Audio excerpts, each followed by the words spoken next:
lie. The boys are just kicking to smash and clash and crash it up for you. It's the Great American Bash on pay-per-view. We're up. How's it going, everybody? This is the Nitty Gritty. My name is Chad. With me is Leonard. And we are coming back at you this week for another one of our pay-per-view rebooks. Previously, we've done only WrestleManias, but we are switching gears to the Great American Bash 1991 WCW. Leonard, before I introduce the event, why don't you talk about why you chose this particular event? It's considered to be one of the worst pay-per-views of all time by a mainstream wrestling company, by most wrestling fans. And I think the main reason that people are irked by this show is that there is great talent up and down the card, but they're used in all the wrong ways. They either have the wrong opponent or the wrong tag partner, or they're given the dumbest gimmick on earth to have to do something with. And of course, the biggest monkey wrench here is the fact that Ric Flair leaves the company 2 weeks before the show, right, and takes the world title belt with him physically, right, because he literally owned the belt. Back in the day, you had to put a $25,000 deposit down. Right. And Ric Flair was feuding with Jim Herd, who was running the company at the time, and didn't get along. And actually, right before we started to record, my fiance, who doesn't know wrestling, will ask me, "Hey, what are you talking about tonight?" And I said, "Oh, we're talking about the show, and it's considered to be so bad, and how Ric Flair left the company because this guy wanted him to drop the title to Lex Luger, and then they were going to put him down the card and make him cut his hair and wear an earring and become a pirate." And she's like, "You're messing with me, right?" Because of course I mess with her all the time on things. And I go, no, this is 100% true. And then I showed her the clip of the capture the flag scaffold match. And she was like, "That's the dumbest thing I've ever seen. Like, why are they up there? Why are they doing that?" And so it's just, again, you're going to preview the card. But when we talk about rebooking this show, I think it's just about trimming the dead weight, getting rid of the bad gimmicks, figuring out what you're going to do with the title picture. Another thing is that none of the belts are defended on this show. You have the to fill the vacant world title, but none of the other belts are defended. And it should also be mentioned that you have a vacant world title. Lex Luger wins that, and he was U.S. champ. So then your U.S. title is immediately vacant coming out of the show. Right. And the Steiner brothers, Scott Steiner, had a bicep injury. So they wound up having to drop the titles coming out of this show. So you have vacant world title belts. And it's just a really bad look to have all these vacant titles. And it's just a mess of a show. So if there's any show that can stand a rebook, it's probably Great American Bash 1991. It's this one, and we'll get to some of those factors you mentioned, and we'll see what we change. Usually when I allow ourselves one cheat, we will see what happens with that. And I should mention that we did not bring back Ric Flair. No, that is not the cheat. That we did not say Ric Flair hung out for 2 more weeks.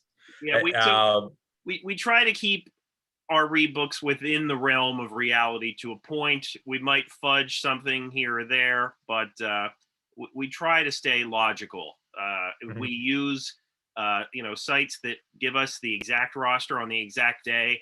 Now, on that note, this one was harder because this was the first pay-per-view that WCW did after their split from the NWA.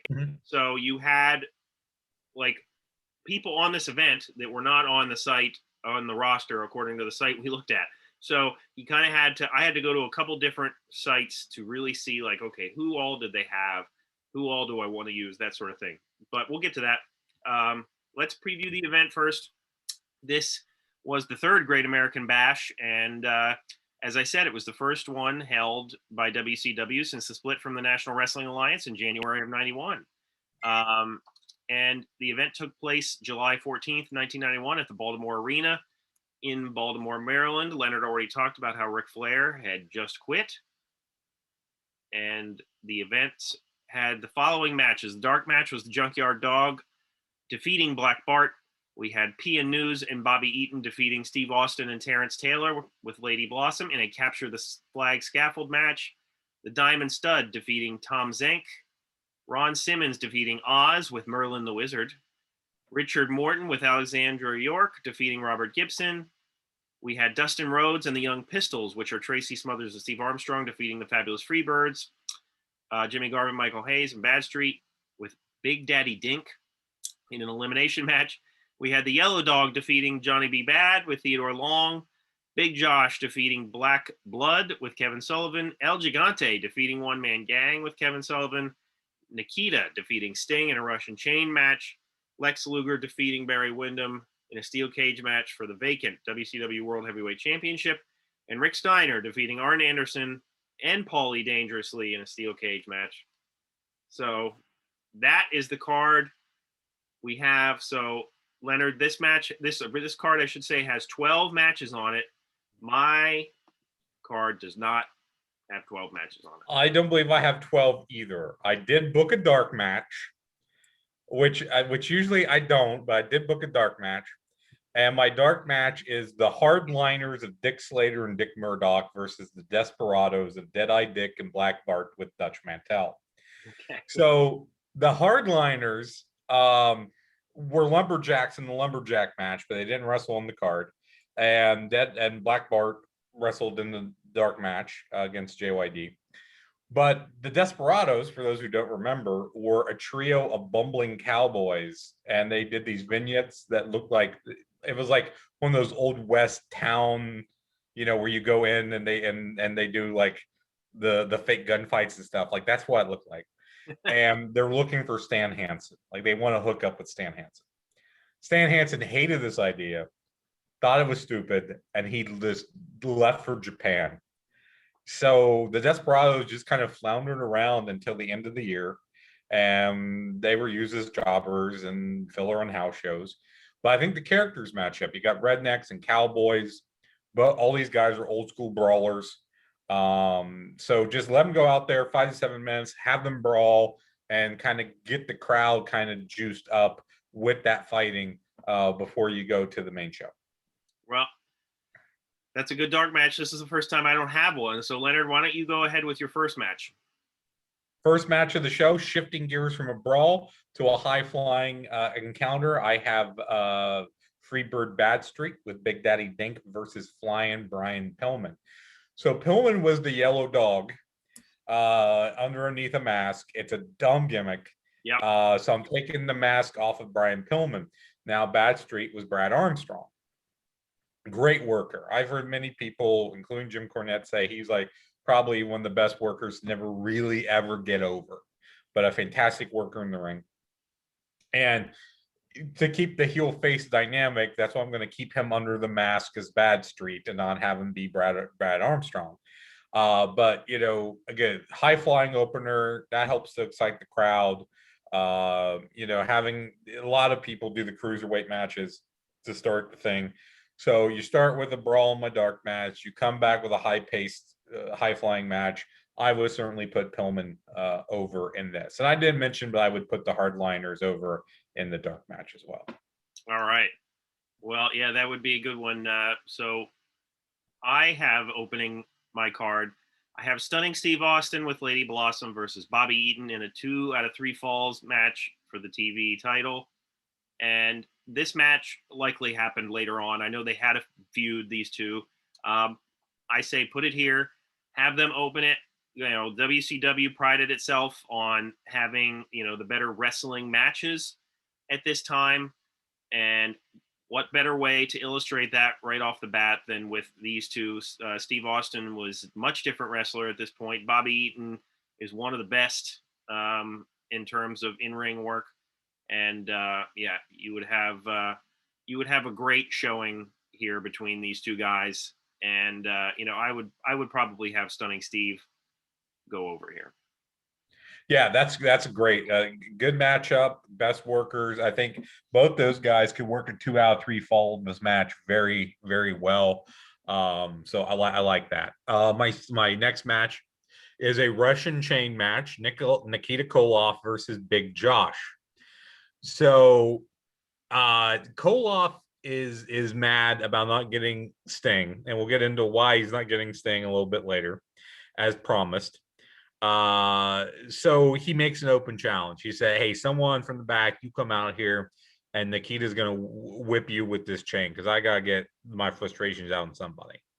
So what I originally thought about one-man gang, because that would be just cool to see Nikita and OMG go at it. Again, I'm trying to keep heel face lines. Big Josh, who worked a lumberjack character, was a face. He was played by Matt Bourne, who was a later the original Doink. Bourne's big guy, good worker. I think could match up well with Koloff here.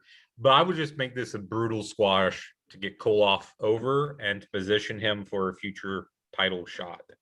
Again, we're going to get into why he's not facing Sting later on. But I would use, but I at one point I did not have Nikita Koloff on the show at all. And then I was like, I think I got to have him on there. And then I talked about also trimming all the bad gimmicks. But this was actually one of the better matches on the show, which most people will tell you, the Russian chain match between Koloff and Sting. And I think you do have to have some gimmicks. And again, the idea that it feels like both of us are probably going to be changing up a lot, like at the last minute, because of the Flair thing. So you still have to deliver on some of your promises. So a Russian chain match is promised. I'm still going to deliver a Russian chain match. Right.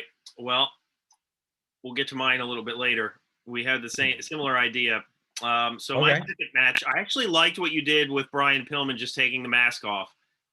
So I'm going to do like a kind of audible here at the last minute in that, because my match was the Yellow Dog versus the Great Muta. So I'm very much okay taking the mask off and just having it be Brian Pillman versus the Great Muta.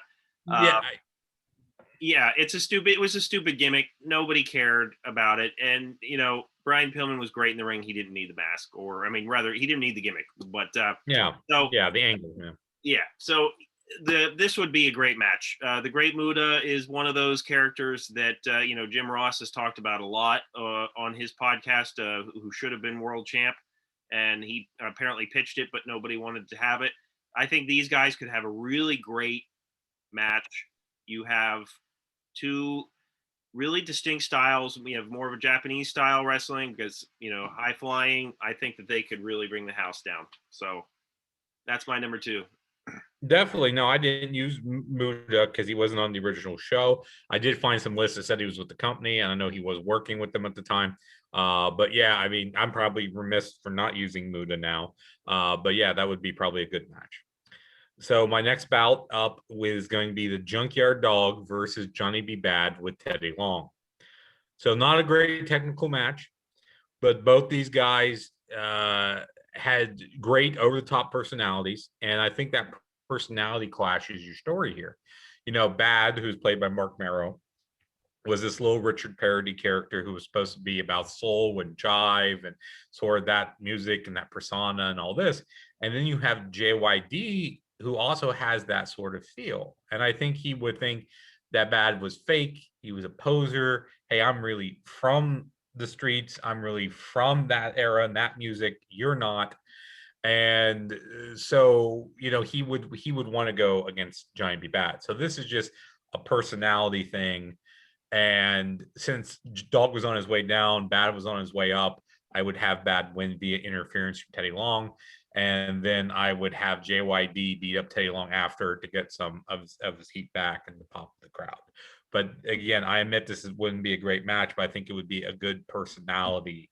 It could be good for that way. Personality is not technical speaking. I like the feud and the story behind it. I think that could be really interesting to watch. I'd be interested in seeing how that one unfolded. So my next match, it's ridiculous. I don't care. And we have the Diamond Stud with DDP versus Oz with Merlin the Wizard in a loser leaves town match. And I'm going to tell you right now how this one ends. It's a double DQ. Both of them get the hell out of here. They're both going to WWF anyway, shortly down the road here. These these gimmicks are not the finest for either of these guys. Diamond Stud isn't nearly as bad as Oz, obviously. And Oz being Kevin Nash would eventually become Vinny Vegas as well. That one wasn't good either. Loser leaves town, double DQ. The crowd would love it. I guarantee it. So there you go. You seem to do that a lot. You have loser leaves town matches where you just get rid of talent you don't like. Yeah. I might not be the most popular booker in that regard. If somebody sees we're in a loser leaves town, they're gonna be like, "Oh shit, we're both." We're gone. So my next match is actually the very first one I thought of. It's like this is the one I gotta have on the show, and it's Robert Gibson and Bobby Eaton versus Terrence Taylor and Richard Morton with Alexandra York. So a lot of people will tell you the best match on the show was probably Gibson versus Morton. They were, of course, in the Midnight Express. When Gibson got injured, that's when Morton went over to the York Foundation, turns on Gibson, becomes Richard Morton. We talked about the York Foundation, have a whole video on them. Right. And but since they're both, tag team specialists and they're known for tag wrestling, I would say make this a tag match. And one thing that never made sense to me was, why is Steve Austin and Terry Taylor or Terrence Taylor tagging in the opener? Because Austin's not a member of the York Foundation. Right. It doesn't make sense. No sense, yeah. So I would have Morton and Taylor, they challenge Gibson to a tag match, because the idea is, hey, we're doing this because we know nobody's going to tag with you, because Ricky or Richard carried your ass in the Rock and Roll Express. You're a loser. Nobody wants to tag with you. That's why we're challenging you to a tag match. So surprise tag team partner is Bobby Eaton. Bobby Eaton is a face at this point. He separated from the Midnight Express. He was feuding with the York Foundation off and on. And the fact that who knows Ricky Morton better than Robert Gibson, but Bobby Eaton, because they wrestled against each other so many times. Right. So I think you would get a great crowd pop from the reveal of Eaton as the mystery partner. You get this great super team of Gibson and Eaton tagging together. I think that would be super memorable for people, putting them together. And while it may make sense for the heels to win here, it's the York Foundation, and I can't job out my super team. So Eaton Gibson would win, probably with Eaton going over Taylor, so you can keep the Gibson Morton feud going, and then you can do like a spin-off singles match between Eaton and Taylor in this as well. I like that tag match. That would be great. And you're right about the Eaton Gibson tag. I think that would definitely get a crowd reaction in this era, because there is so much history there. That would be great. I'm not quite at those guys yet, but we'll get there. Yeah. My next match is a number one contenders match for the tag team titles, and it is a triple cage match that we have Dustin and Dusty Rhodes versus the Freebirds versus the Young Pistols versus Dick Slater and Dick Murdoch. I almost used Dusty. That's what I was going to say. I was like, well, he's booking. He's around. I almost used, but I didn't. Yep. So I feel like I love the triple cage idea. That it was only done a couple times, but and you know what? I don't even know necessarily what the rules would be here. Maybe they would need to make their way up the cage or down the cage. It really doesn't matter. It's a triple cage match. And I think that this would be great. You have so many different styles here. You have, the Freebirds could do so many bumps. You have Dustin and Dusty could do their thing. Dick Slater and Dick Murdoch could add a brawl feel to it, certainly. The Young Pistols, as we mentioned earlier, Tracy Smothers and was it Steve Armstrong? Steve Armstrong, yeah, more high flyers. Yeah, this would be one of the highlights of my card here. Wow, that's crazy. I never would have thought of that. I love it though. You know what? And I probably would have Dustin and Dusty go over here. Yeah, that's probably what I would do too. That's cool. So my next match, guess what? It's a loser leaves town match. And it's going to be Ron Simmons versus Hacksaw Butch Reed with Teddy Long. So Simmons and Reed were part of Doom, which I think is a fantastically underrated tag team. They were great. Yeah. And they split up and they had a cage match at Super Brawl 1, which Simmons won. And Reed, so this is kind of my little bit of a cheat because Reed would basically disappear for a few months and then come back. But I think he was still technically signed with them. He just wasn't around. So I would do a more definitive blow off. I mean, a cage match is pretty definitive, but have Simmons run Reed out of town. Simmons is poised to get a rocket strapped to his butt and shot to the moon at this point. As mentioned on the original show, he winds up beating Oz and then goes on a tear. He goes up as Oz goes down. And so, but I think this would be a more meaningful match. It would even be a more definitive into that feud, and it would really help push Simmons more. And again, if Reed's going to take a break anyway, this will allow him to cool off, and then he could come back in early '92 as he originally did. Right. That I like that. And, I thought about doing that match as well. And then I looked up the history. I saw that they had the cage match and I wasn't sure. I was like, what else could I do with these guys that hasn't been done yet? So, I ended up going in a different direction with Ron Simmons later on here, but I like that idea. I do think that they should have had a more high profile blow off. So yeah, that would be cool to see. So the next match I have is one that I actually kept the same. And that's Richard Morton versus Robert Gibson. I might have made this feud go on a little bit longer and had it escalate, but I think that these guys could have had maybe a longer match. But that's one that I kept the same. I think it looks good on paper. We know that they can deliver in the ring. I wouldn't have changed much there. Yeah, I mean, I would agree with that. If I didn't do that tag match, I probably would just left that match alone. Right. But thinking of that angle by incorporating Bobby Eaton, I loved, and I went with that. But yeah, I mean, leaving that alone of any match is a good choice. So my next bout is for the WCW US Tag Team titles, because I want the belts defended on this show. Is the Fabulous Freebirds, Michael Hayes and Jimmy Garvin, who were the champs at the time with Big Daddy Dink, versus the Young Pistols of Steve Armstrong and Tracy Smothers. No great booking ideas here. The Freebirds versus the Pistols were the feud at the time. Of course, they were involved in that 6-man elimination match for no reason on the regular card to make it a straight-up tag match, put the belts on the line, and just let these guys go. Just give them some time and let them go. I would probably have the Freebirds win here, retain the titles via cheating, maybe let the Pistols clear the ring after to get a little heat back. But again, nothing crazy here.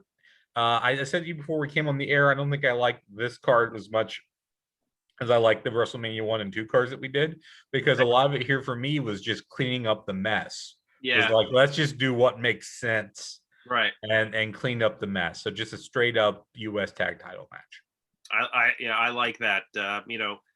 I was never a big fan of the Freebirds ring work other than Terry Gordy. Terry Gordy to me was like the gold standard of that group. You take him away, which is what's happening in this era, and you are left with, to me, not a great tag team. But I like that match that you set up. I think it would have been more. And I do think that those titles should have been defended. I agree with that totally. So my next match, now, I don't know if I would consider this a cheat because these guys are both on the roster. Now, they're not in the company. Well, they're in the company, but you don't really know what they're doing at this time. So my match is Abdullah the Butcher versus Big Van Vader in an I Quit match.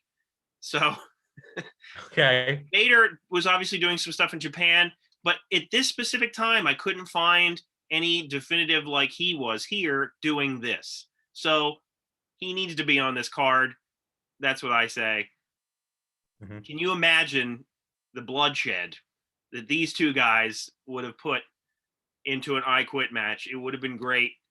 Abdullah the Butcher might not be the greatest in-ring technician, but Vader is a good big man. And I think that these guys could have had just a knockdown, drag out, bloody brawl to really get the crowd on their feet. So, yeah, if you just want blood and fighting and weapons and crap, yeah, Abdullah is great for that. Yeah. And yeah, I mean, I didn't use either one of them either. I saw a list that had them on there, And when I saw Vader, I was like, oh, he's probably in Japan. I'm just not going to worry about him. Right. But again, I mean, every time that you bring up one of these guys, I go, yeah, I didn't think to use him. I go, damn, I wish I would have. Because again, Vader would be an awesome talent to have on here. And that is a great match that you got. I like that idea a lot.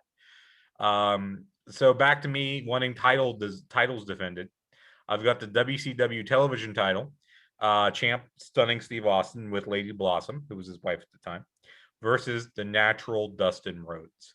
Rhodes was up and coming face for the company. He was getting a push because of his dad. Austin was pretty entrenched as a TV champion at this point and starting to gain some notoriety. He's credit for being a good worker. And it's incredible to think how green these guys were at the time. Yeah. Austin, I looked it up. Austin debuted in 89 and Rhodes in 88. And this is 91. But how good they were already and the pushes they were getting already. Yeah. So just let these two guys go out there. Just let them work. See what they can do. I would certainly keep the belt on Austin at this time. Probably, with throwing the ropes, holding the tights, something cheap and easy, like Lady Blossom. And I'm sorry. That you know what? That just popped in my head. That wasn't a planned dig. So I would just have Austin retain here, but I think this would be a good match if you gave it some time. And I think those two guys, I'm sure they did work together. I didn't look that up, but I'm sure they could work very well together. They did work together. I want to say on a couple clashes, but these guys had great matches. They had great chemistry, and this would have been a great match for this card. Absolutely. Yeah, I mean, Leonard, if you haven't seen any of their matches, I highly recommend looking them up. I forget where all they are, but I know I watched. I'm sure I've seen them back in the day. I just did, and none came to mind. But I would certainly look them up because I definitely would guess on paper they would work well together. Yeah, no, and these guys had great chemistry, and to be honest with you, I thought that they had such good chemistry. Like they're one of the best opponents for Austin in general. I would say. If I was making a top 10 opponent list for him, I would certainly put Dustin on there. So the next match I have is my sort of cheat. So that would be for the tag team titles, Arn Anderson and Barry Windham versus the Steiners. Now, obviously, Scott Steiner has a bicep injury, but he does stuff in the actual event. So I feel like he could pull it together to have a match here. And I also should add Missy Hyatt and Paul Lee Dangerously are in separate shark cages. So you just have a regular tag team match other than the shark cages, no gimmick. And I mean, this would be great. I mean, these guys are all terrific and it would be a great tag team match. I might put Anderson and Windham over, but I think it could be excellent. Okay, so here's my next match. Steiner brothers, Scott and Rick, your tag team champions, putting the belts on the line with Missy Hyatt against the enforcers of Arn Anderson and Larry Zbyszko with Paul E. Dangerously. So this is also my time. I mentioned you before we went on the air that I also worked in some time travel. So the enforcers came about. I couldn't find an exact date for them, but it seems like they were put together coming out of the show in order to be entered into the tag tournament, and they eventually won that tag tournament over Rick Steiner and Bill Kazmaier. So as you said, Bill Scott does stuff on this show. It's a bicep tear. At the very least, he can stand on the ring apron. He does. Doesn't he do a Frankensteiner? I mean, it's an awful one, but yes, I think it is. So I mean, he can do stuff. Right. So I would have this match. I would have Scott start. He tags out. Have Paul get in Missy Hyatt's face.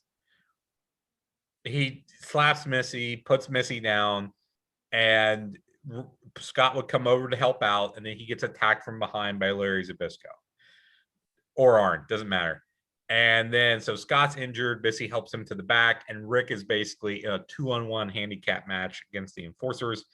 Right. Have Rick fight his ass off, But eventually he just can't beat the numbers and he loses, and you move the belt to the enforcers without having it be vacant, without having to do the tournament. Right. You get the same result, and Scott can go take his time off to heal the bicep tear, and then you have a ready-made feud for them when he comes back. Scott wants revenge. Right. So you've got a great feud already set up for them coming back. You don't have vacant title belts.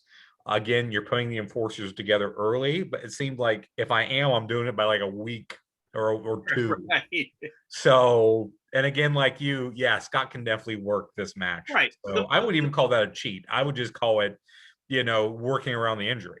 Right. And the point is, like, I understand. So he has an injury, but if he had done nothing in this show, I would say, okay, he must have been seriously hurt, but he does do stuff in the show. So there are other ways we can make this work. Mm-hmm. And I think either of our ideas could have been really well done. Yours was very good too. The way the setup of the match and have him going to the back and stuff works really well for me. So my second to last match, I had 9 matches on my card. Okay, I've got 2 more to go as well. Okay, so my second to last match is Nikita Koloff versus Ron Simmons in a Russian chain match. Okay. So you talked about earlier how Ron Simmons was going to get the rocket strapped to him. To me, if I was going to do that, then here is where I would push him farther up that ladder, have him go against Nikita Koloff. You still have the Russian chain match, which is on the original card. I would have Simmons go over here, but I think that this would have been a great match between 2 muscular guys, and I think both of their physiques would have been well suited to the Russian chain gimmick. So, yeah, that's my second to last. Because Ron Simmons, was obviously a star in the making here. So, yeah, I think that's a good choice as well. And you're really giving Ron a hard push here. So I think that's good. I think Ron was underrated, and I actually like his time when he was on top. So, yeah. I think that would definitely help to elevate him. He's coming off of the cage match win against Butch Reed. He was a chain match against Nikita Koloff. Oh God, yeah, he's gonna look. Really, and if only they hadn't given him opponents like the Barbarian when he was right. Yeah. No, again, matching up the right guy and the right gimmicks and all that. Right. So my second to last match is for the WCW US title, and it is Lex Luger, champion at the time, versus the Diamond Stud with Diamond Dallas Page. Oh. So originally, Luger won the world title here, had to advocate the U.S. belt. It was vacant. Abdicate. And, as I said earlier, I don't want all these vacant belts. So I would have Jim Herd come on and announce, hey, with Flair leaving the company, it's very important that all our titles are defended. So Luger, we need you to defend the U.S. title. Sorry, but we got to take you out of that title match, and you have to defend the U.S. title. So Luger's outraged by this. And I originally was going to have it be Koloff here, but Scott Hall feels like a more fun opponent to me, even in this gimmick of the Diamond Stud. So on one hand, you've got Luger angry about not getting his world title shot. On the other, he's very lackadaisical about defending the U.S. title belt. He doesn't want it. He doesn't care. So I would have DDP interfering throughout, distracting the referee, and then out of nowhere, we get the debut of Vinny Vegas. Oh, God. So Vinny Vegas, again, more time travel. Vinny Vegas doesn't come along till early 92. The Oz character was shot at this point. He gets jobbed out until the fall, and then they cool him a little bit and bring him back as Vinny Vegas. Jump ahead, just make him be Vinny Vegas. He comes in, he attacks Luger from behind, and Stud wins the title. So yes, I'm making the Diamond Stud the U.S. champion. Wow. With Vinny Vegas and DDP in his corner, and I know that as some people, including you, Chad, probably think that is a dumb idea, and it is. But when I kind of shuffled things around, I was like, screw it. This is what I'm going to do. So I did it. Hey, it would have been interesting to see how his career would have been different if he had become the U.S. champion. Yeah. I mean, especially at a time where, I think if you had the U.S. title on a heel, and he's got a support system. And Hall was not a bad worker. I mean, he really turned things on when he became Razor Ramon, but he was not a bad worker. And if we're talking Kevin Nash, I mean, he could still move at this point. This is even better than when he was Diesel. So, and so like, why are you jobbing out this 7-foot dude as Oz? So let's repackage him. Let's make him a bodyguard. Let's, do something with that. Again, you have these 3 really good talents. They're put in a dumb position. Let's try to do something. Right. Well, that would have been interesting to see for sure. I forgot to add earlier, I would have had Big Van Vader go over Abdullah the Butcher. Yeah, I would have guessed that. Yeah. So my main event, and I think I've deduced what yours is, Leonard, just by process of elimination. I believe I've deduced yours by process of elimination. Right. So I would have had Sting with El Gigante versus Lex Luger. That'd be way better. With Harley Race and Mr. Hughes for the WCW World Heavyweight Championship. Special referee Larry Zbyszko. Oh. So that I would have had this. So obviously this match would happen at Super Bowl II, and so that feud is a little ways from happening, but there's really no reason that you can't fast forward it and have it here, and I think it would have been a really good story. You have these 2 friends, they're facing each other. Lex Luger's the heel. It would have been a straight up match. If you wanted to have shenanigans with El Gigante and Harley Race and Mr. Hughes outside the ring, you could do that. You have Larry Zbyszko as the referee and, no pun intended, the enforcer inside the ring. Would have been 4 or 5 stars. Who knows? It's Lex Luger. But I think it would have been a good main event on paper. And that's what I would have had Sting go over. But that would be my main event. And I should add that this was a hard card to do. It really took some digging and some thinking outside the box for me to get a card that I was happy with. And, after the last time we did this rebook, and I was like, okay, I can cut some matches. I don't have to keep everybody. That's how I kind of got into a better groove with it. But I should add, on a very side note, the poster for the original event actually has Flair and Luger on it. Oh, yeah. Legend versus Legacy, I guess, was the tagline there. Which it'd be interesting to get that poster, seeing as how that main event didn't actually happen. But yeah, so that's my main event: Sting versus Luger. Sting going over. That should be another one of our T-shirts. Should be 5 stars ? And then the back says, "Who knows? It's Lex Luger." I think that should be one of our shirts. I'm all for that. And I should add that this, if you were going to start the Luger Sting feud here, you could still build to something at Super Brawl 2. And even if I'm just thinking outside the box, let's say you have Luger go over instead of Sting, you could still have Sting go on to win Battle Bowl, I suppose, if you really needed him to. And you could still have them go on to face each other at Super Brawl 2, maybe just with a gimmick attached. So there you go. Oh, yeah, you can definitely get more mileage out of that. So my main event is Tom Zink versus El Gigante. No, it isn't. Well, for a second there, I was like, "Oh my God, he's serious." No. Yeah, no, I've decided to tank WCW from the inside. No, it is process of elimination. Sting versus Barry Windham inside of a steel cage for the vacant WCW World Title. So again, what I mentioned before with the Russian chain match, a cage match wasn't necessarily needed here. But they promised a cage match, so I think you have to deliver a cage match. So I would still have them deliver a cage match.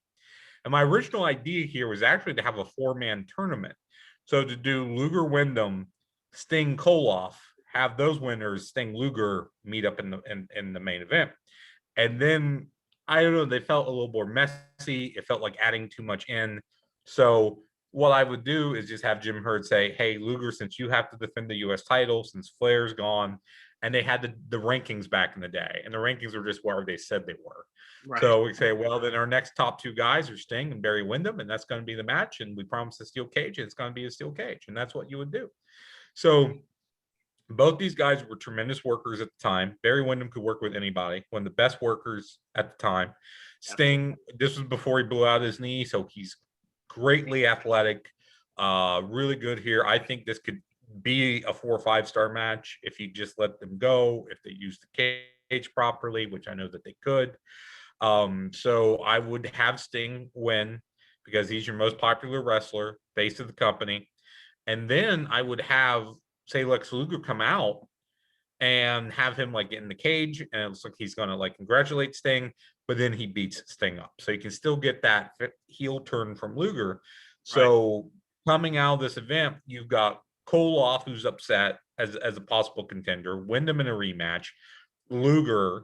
Sting has a long history with the Great Muta. So you have a lot of possible matchups for Sting. So like you were saying, you can still get to Sting Luger at Super Brawl 2 through a variety of different ways. Maybe Luger wins Battle Bowl. You have Sting, finish the feud with Koloff. You have him give Windham a rematch. There's a lot that you could do coming out of it. Absolutely. And I was just thinking while you were talking about that, man, I don't know if Windham and Sting ever had a proper match to really show off their skills. Maybe they did. I don't know. Yeah, I'd have to look that up. There's a lot of times where sometimes I'll look up and say, "Oh, I wonder if this match actually happened." Right. And then I just didn't think to do that with this. They were certainly, he on the right side of the heel face dynamics at the right points. Right. And Sting was always feuding with the Horsemen, so I would guess it happened, but I don't think it was prominent. I don't remember that being like a prominent match anywhere on any show.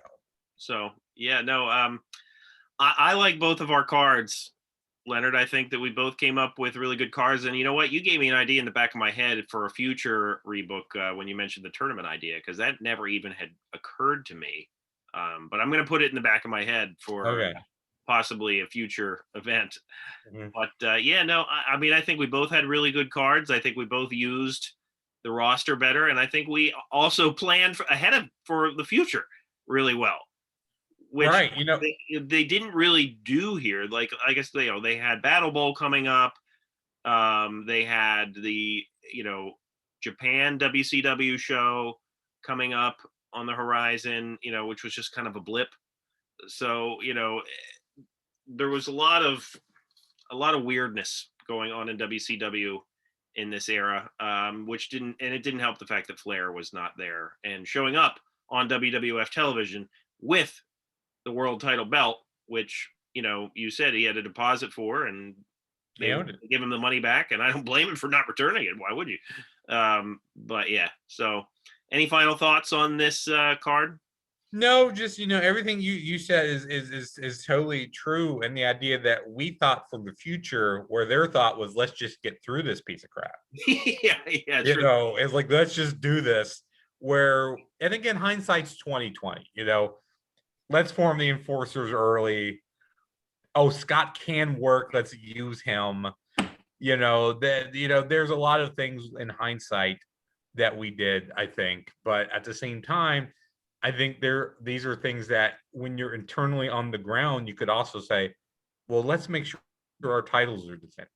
Or a capture the flag scaffold match. That's dumb. Let's not do that, Right. So I think, again, I like both of our cards a lot. Once again, I think I like yours better than I like mine. But it's just, we both just used the talent against, their best opponents. We made sure titles were defended. We cleaned out the bad gimmicks. We cleaned out some of the deadweight talent. And, it was a pretty simple thing to at least improve upon what happened. Absolutely. Well, if you have any thoughts on this card, if you would have booked it differently, let us know. There are ways you can look at the roster out there, and make sure to check us out on Apple Podcasts and Spotify. Check out my other show, Dailies to Downloads.